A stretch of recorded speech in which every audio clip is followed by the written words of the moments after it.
கடலூரில் வெள்ளத்தால் பாதிக்கப்பட்ட மக்களுக்கு தற்காலிக வீடுகள் அமைக்கும் பணி தொடங்கியுள்ளதாக சிறப்பு கண்காணிப்பு அதிகாரி ககன்தீப் சிங் பேடி தெரிவித்துள்ளார். இது தொடர்பாக அவரிடம் நமது செய்தியாளர் தேவநாதன் நடத்திய உரையாடலை இப்போது பார்க்கலாம். கடலூர் மாவட்டத்தில் பெரும் பாதிப்புக்குள்ளான பெரிய காட்டுப்பாளையம் மற்றும் விசூர் கிராமத்தில் அந்த மக்கள் இது வரைக்கும் தங்கறதுக்கு இடம் இல்லாத காரணத்தினால அவங்க இதுவரைக்கும், அதாவது கிட்டத்தட்ட 12 நாட்கள் ஆயிடுச்சு, இது வரைக்கும் அவங்க தற்காலிக முகாம்களில் தான் தங்கியிருக்காங்க. அவங்களுக்கு தற்போது அரசு சார்பில் எந்த மாதிரியான நடவடிக்கைகள் எடுக்கப்படுது, அவங்க ஊரில் போய் தங்கிறதுக்கான எந்த மாதிரி நடவடிக்கைகள் எடுக்கப்படுது அப்படின்ற சொல்லிட்டு முதன்மை செயலாளர் திரு ககன்தீப் சிங் பேடி இருக்காங்க. அவங்கள்ட்ட இதை பற்றி நம்ம தெரிஞ்சு அறிஞ்சிக்கலாம்.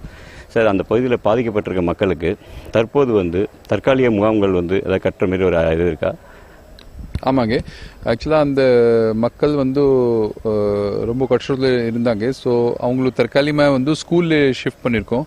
ஆனால் அவங்களுக்காக பெரிய காட்டுப்பாளையம் ஊரில் தான் பக்கத்தில் அந்த ஒரு இடம் நல்ல இடமா இருக்குது. கீழே தரையிலேருந்து சிமெண்ட்டாக இருக்குது. அங்கே ரூரல் டெவலப்மெண்ட் டிபார்ட்மெண்ட் சார்பாக மாண்பு முதலமைச்சர் அவருடைய பேரில் ஒரு டெம்பரரி ஷெல்டர்ஸ் கட்டிட்டு இருக்கோம். ஒரு கிட்டத்தட்ட 69 டெம்பரரி ஷெல்டர்ஸ் கட்டிட்டு அது கிச்சன், தனி பாத்ரூம், லைட்டு மற்றும் தண்ணீர் வசதி கொடுத்தா ஏற்பாடு பண்ணிட்டு இருக்கோம்.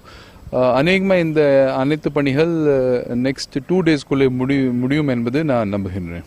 திருப்பி சப்போஸ் அந்த பக்கம் தண்ணி வந்தாக்கா அந்த இருக்கக்கூடிய ஏரியாவில் தண்ணி வரக்கூடாது. அதற்காக கூட அங்கே பிடபிள்யூடி டிபார்ட்மெண்ட் மூலமாக அந்த பெரிய ஒரு பண்டு கூட ஹைட் டீசல்ட் பண்ணி பெரிய பண்டு கூட போட்டுட்ருக்கோம்.